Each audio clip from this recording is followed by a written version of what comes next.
A entrada da Coruña no chamado mar de María Antonia, o Meloxeira, barco naseiro do porto de Lorbé, naufragou nos baixos das xacentes. Os corpos dos seus 4 tripulantes nunca puideron ser recuperados. Náufragos.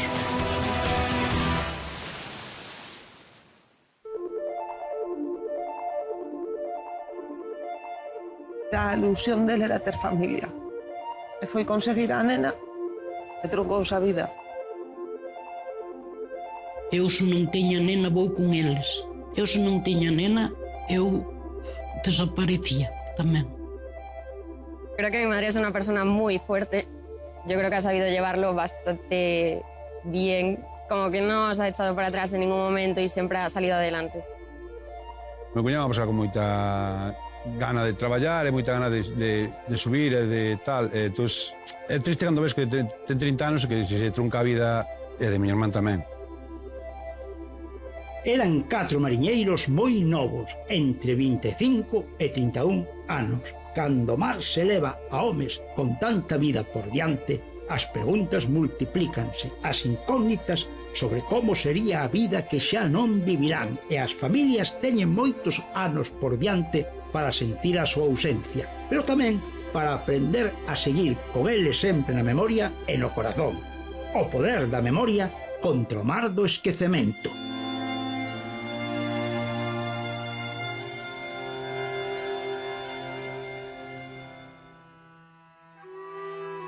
No vizoso mar de María Antonia, o 13 de abril de 2002, o Meloxeira, con base no porto de Lorbé, faenaba largando nasas nos baixos das xacentes. Non se pode saber que sucedeu, porque ningún dos seus mariñeiros, Tono e Alberto Barreiro, Luís Vázquez e Óscar Maceira, regresaron, e os seus corpos seguen baixo mar, e o Meloxeira tamén repousa no leito mariño. Ese día nos tiñamos que ir a un enterro, justamente dun primo del. E daquela el díxome: mira, vou salir e veño cedo. Conta que eu ás 3 ou antes este na casa. Porque, vamos, o enterro era ás 5, tiña que ter un margen. E daquela eu ás 4 chameino porque me tardaba. E xa non me contestou. Pero había veces que os chamabas e que estaban ocupados e que tampouco che contestaban. E tampouco nunca pensei que fora eso. Pregunteille así a mariñeiros e dixeronme que eles que deran volta, pero que el que dixera que iba a levantar outro raseiro das nazas. E dixeño, bueno, a ver, tampouco non pensas nese momento nada. Pero claro, despois as horas iban pasando, eu hasta falei con meu pai e dixen, algo lle tuvo que pasar porque non é normal. Eso non era normal en él. Porque se non me contestaba, despois chamábame él. O sea, canto máis pasaban as horas, a cabeza máis pensaba. En aquela meu pai tamén se empezou a poñer nervioso e eu acordome que baixara ao puerto. Pero non chegaba e como viron que a noite se viña encima, pois xa empezaron de decidir salir a un barco a mirar se vían algo, porque ele andaba por cerca. Pero xa non viron nada. E xa non soube máis nada tampouco. O barco si apareceu. Pasa que o barco está onde quedou. E non quixen sacar nada para fora. Me quedou ali. Estivemos buscando durante 3 meses. E os barcos botaron bastante tempo. E eu botei 3 meses recorrendo a costa. E non encontrábamos nada. Non encontramos nada. Non saliu nada a flote. O único que encontraran foi unha carpeta, un barco. Pero deles nin nada, non se encontrou nada. Foron dous. Eran 4 os que desapareceron eran 4. Pero 2 eran os meus fillos. Un de 28 e outro 31. O maior estaba casado, tiña unha nena de 13 meses.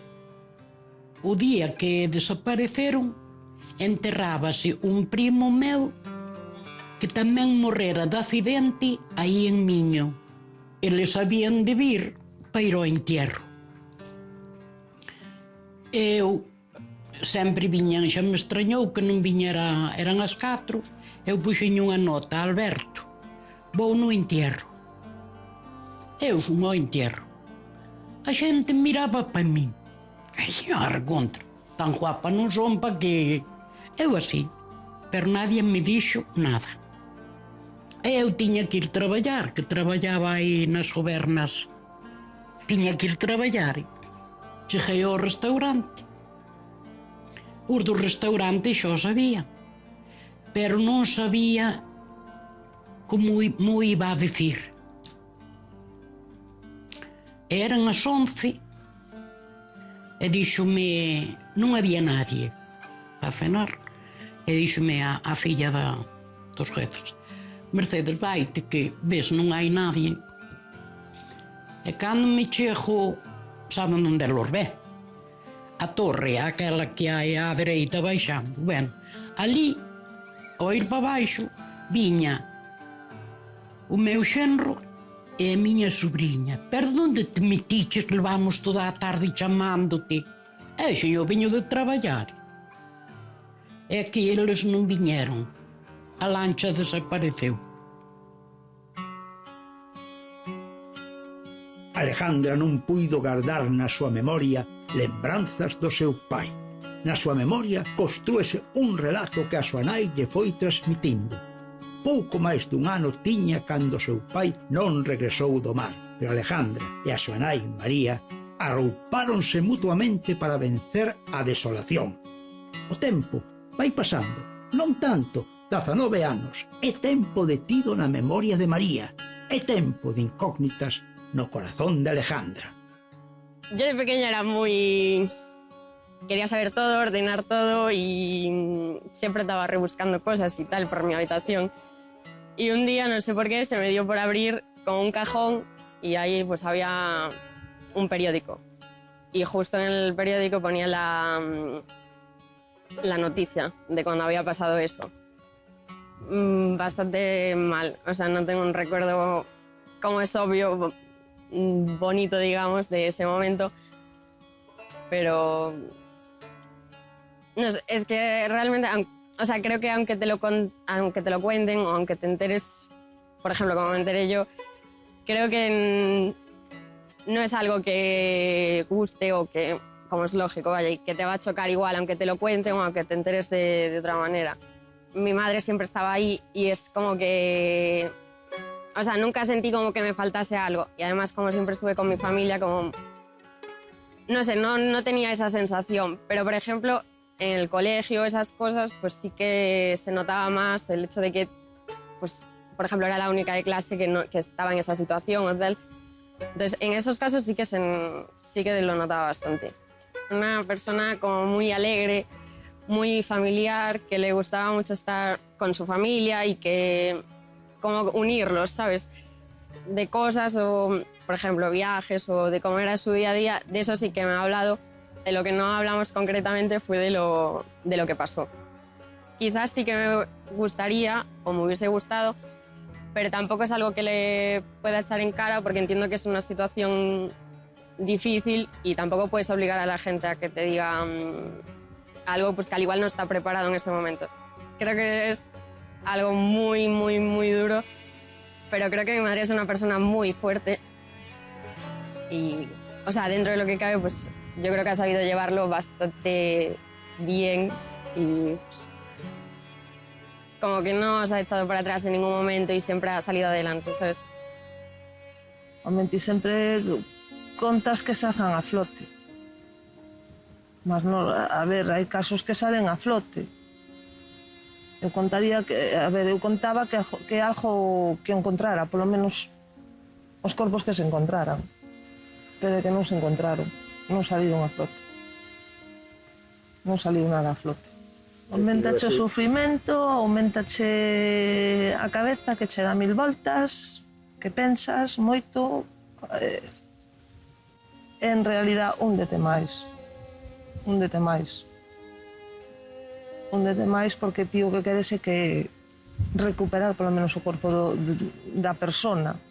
Eu, no meu caso, pois, do meu home, do meu cuñado, de un primo meu e do compañeiro que era do pueblo. Polo menos encontrar que as familias sepan onde está a túa familia, o sea, o teu home, o teu cuñado, o teu primo, o compañeiro, e a vida continúa. Para mí non é fácil dicilo porque é menos a ver a situación que eu tiña unha nena que tiña que eu decía, teño que sacar a miña nena adiante. Tío, que máis pensas en ela nese momento? Tío, que máis pensas en ela? Xa prácticamente pensas máis na túa filla que en ti misma. E pensas que a tes que sacar adiante, sea como sea. Que eu non podo caer. Que eu non podo caer. Porque ela ten a min solo. Quero dicir, ten a min. Ten máis familia, pero ten a min. Vive comigo, está comigo. Eu teño que intentar sacar adiante. Sea como sea. E non poderme hundir eu. Con toda a pena que eu teño.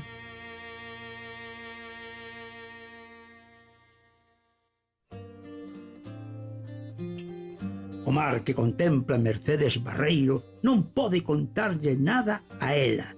O único relato posible está na ausencia dos seus dous fillos. Dous fillos, Tono e Alberto, que ela trouxo ao mundo e criou, e o mar garda nalgún lugar da súa inmensidade. Só unha nai pode saber que significa esta realidade e como se pode vivir nela. Unha realidade que as mulleres da costa galega coñecen ben e contra ela os seus corazóns. Botamos 15 días, 3 semanas.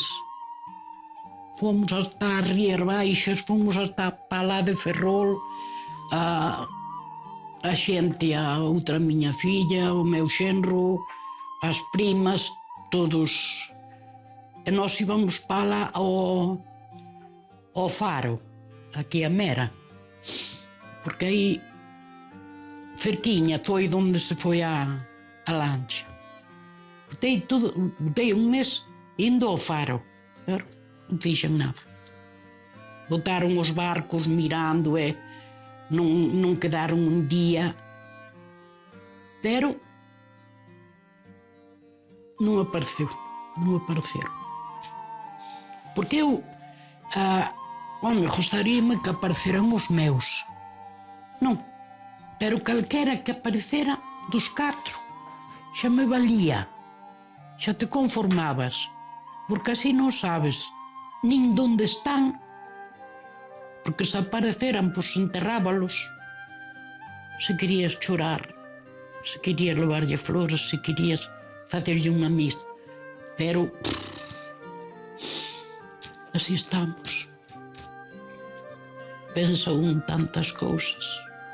Eu tiña a nena, era unha nena, hoxe é unha muller, 16 anos. Daquela, era cando máis me necesitaba. Eu se non teña nena vou con eles. Eu se non teña nena, eu desaparecía tamén. Porque iso é, pasoulle moito, se pasará que o mar é moi... Pero é moi duro, moi duro, moi duro.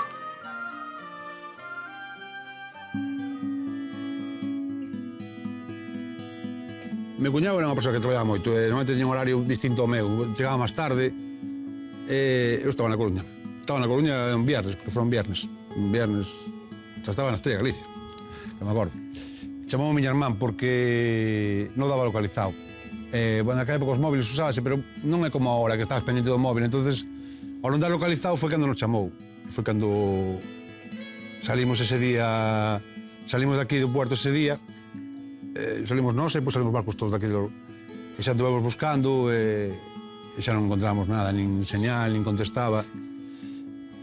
E se encontramos, penso que fora ese mesmo día, encontramos xa como un rastro de gasóleo na superficie da agua. Non sabíamos se era do... Que nos imaginamos que estaba ali, non contaba. Que algo pasara, pero non sabíamos o que. Co tempo foronse encontrando partes, incluso chegaron aquí, esta costa de aquí, foronse encontrando partes do barco. Pero non, o barco quedou... Baixara en aquela época localizar o Rubio de Camelle, e non sei se fora os 2 días ou 3 días do siniestro foi cando se encontrara o barco. Era mar de fondo e había vento de suroeste. En aquela época non había partes meteorológicos como ahora, tan informatizados e tan actualizados, entón antes traballábase distinto. Era moito máis arriesgado. Hoxe en día arriesgas si queres, no peor nunca pensas. Normalmente, como está tan cerca da costa, pois igual, eso non... Nunca pensas, pero bueno, ao final, cando vas vendo cada vez máis pruebas e máis rastros, pois xa... É unha angustia... Uf. Al principio, penso que os primeiros días non te das moito, estás nunha nube. Penso que cando máis conta te das é cando pasan xa uns días e xa ves a realidade. Eu penso que é máis a largo plazo. Pois a miña irmán, claro, que no caso este da miña irmán, miña sobriña que tiña 1 ano, entón xa o ves a diario. Este mar que María mira leva séculos determinando a vida dos homes e mulleres que o traballan, dende que os primeiros humanos se fixeron ao mar para navegar e para extraer del a riqueza do peixe. Este mar determinou a vida de María de maneira que non se podía imaginar. O meu home marchou para o mar e non volveu. Esta é a única verdade entre María e o mar. Nunca o pensei. Eso nunca o pensei. No. Nunca se me pasou pola mente que a mí me iba a pasar isto. Nunca. Eso non o pensas. Ou eu non o pensei. Pero está aí. E veste con unha vida destrozada. E con unha nena de 13 meses que me quedei eu. Sí, axúdame moito. Sí, axúdame moito porque además eu vivo o retrato de seu pai. E sí que me axuda moito. Nunca nos separamos e sí que me axuda moito. Porque por ela tiras. Que a presencia dela xa tiras. Tiras para arriba. Eu nunca me atrevín a contarlo. Era unha nena. Como ti a unha nena lle explicas con 3, 4 ou os anos que teña, como ti lle explicas isto? É moi difícil. Entonces eu evitei no moito. Funo evitando. E un día descubriu uno ela mesma. Esa noite, pois, que ela o descubriu, pois fixo mil preguntas e máis. Eu funllas contestando. Sí que en eso foi unha axuda, porque eu non sabía como dicirlo. Eu non yo quería decir. En realidade eu non yo quería decir, porque non me atrevía. Eu tampouco non sabía a reacción da nena. E sí, axudoume aquela, mesmo ela o descubriu. Difícil. Difícil porque foi unha noite que nin ela nin eu dormimos. Ela choraba e facíame moitas preguntas. Moitas preguntas. E foi un día moi difícil, unha noite moi difícil. Tanto para ela como para min. O que pasa que eu teño unha nena que é moi forte tamén. E ela superou-no moi ben. Quero decir, superou-no. Superou... Non o supera, eso non o vai superar nunca. Pero ela aceptou moi ben a realidade. É unha nena que aceptou ben a realidade. O meu fillo, o maior, anduvo na laboral, no Burgo, porque quería electricidade, non? Pero foi para a laboral e dixeronlle que ese ano que non había plazas, que ao estar metido dentro, que ao mellor para o próximo curso, que lle podía dar. Pero non lle deron tampouco. Chegou á casa e di, mamá, se non che parece mal quito a libreta e vou ao mar co tío, con un irmán meu. E xin eu, pero non quero que o día de mañán me digas que por culpa túa. E dixo, mamá, non teño por que botarche a culpa, é cousa miña. Pero non me dan o que eu quería, e daquela. E foi con o meu irmán ao mar unha temporada. E despois casouse, e despois de casados anduvo co sogro. Pero despois dixo, eu non teño por que andar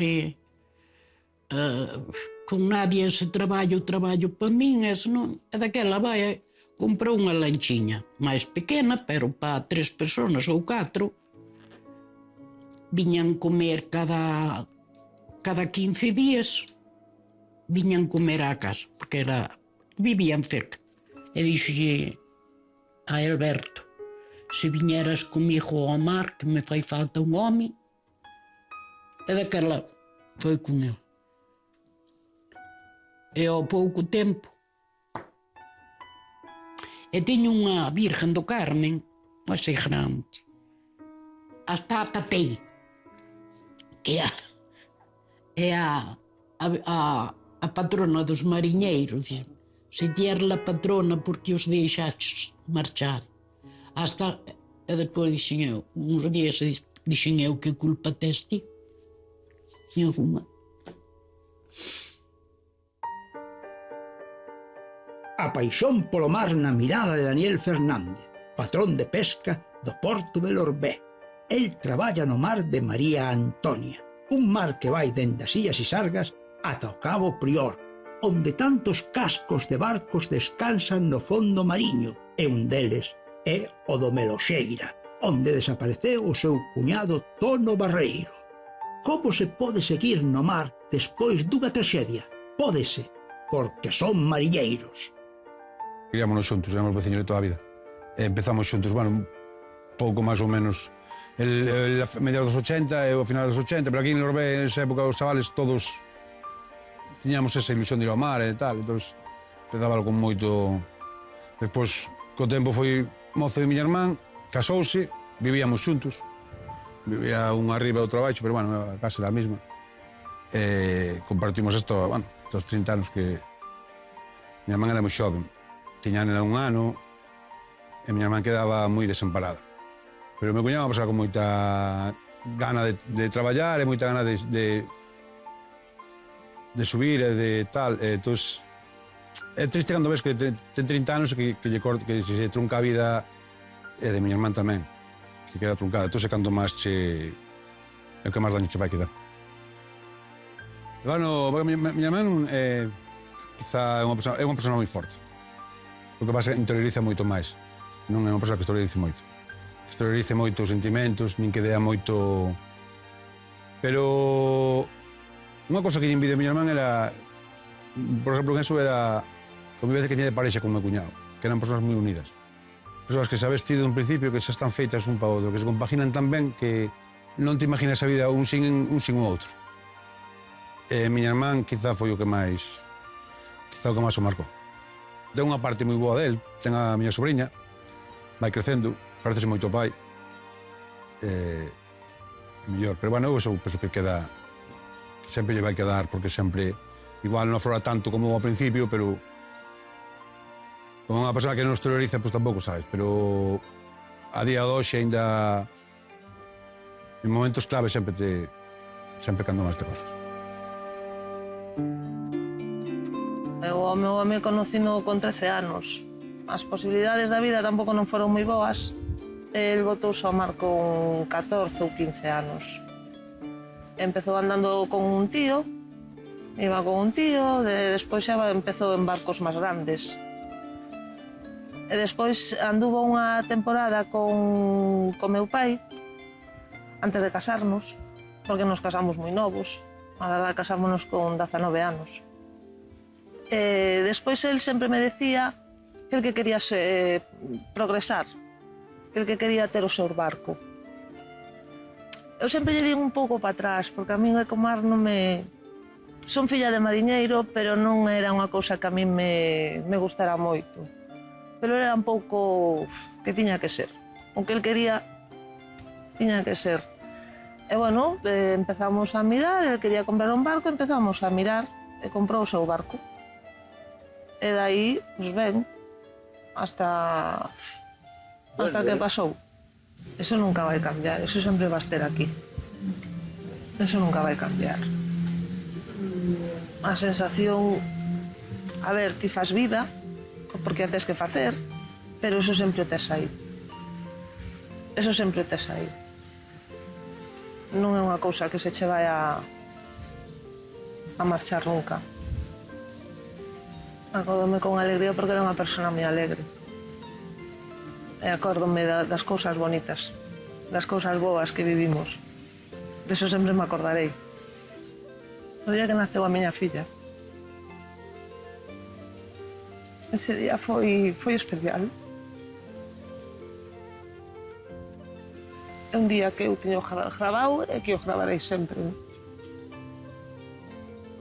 Porque era a ilusión dele era ter familia.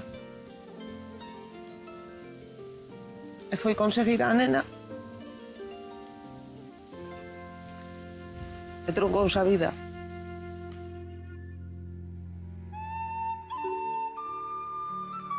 O porto de Lorbé é un pequeno enclave na costa de Dexo, pero é un porto grande. As súas dimensións poden incluso considerarse épicas. En realidade, non existen portos pequenos. Todos son de dimensións épicas, porque a historia de cada home e muller que traballan en cada porto sempre é épica. A loita pola vida, en colaboración e enfrontamento contra o medio mariño.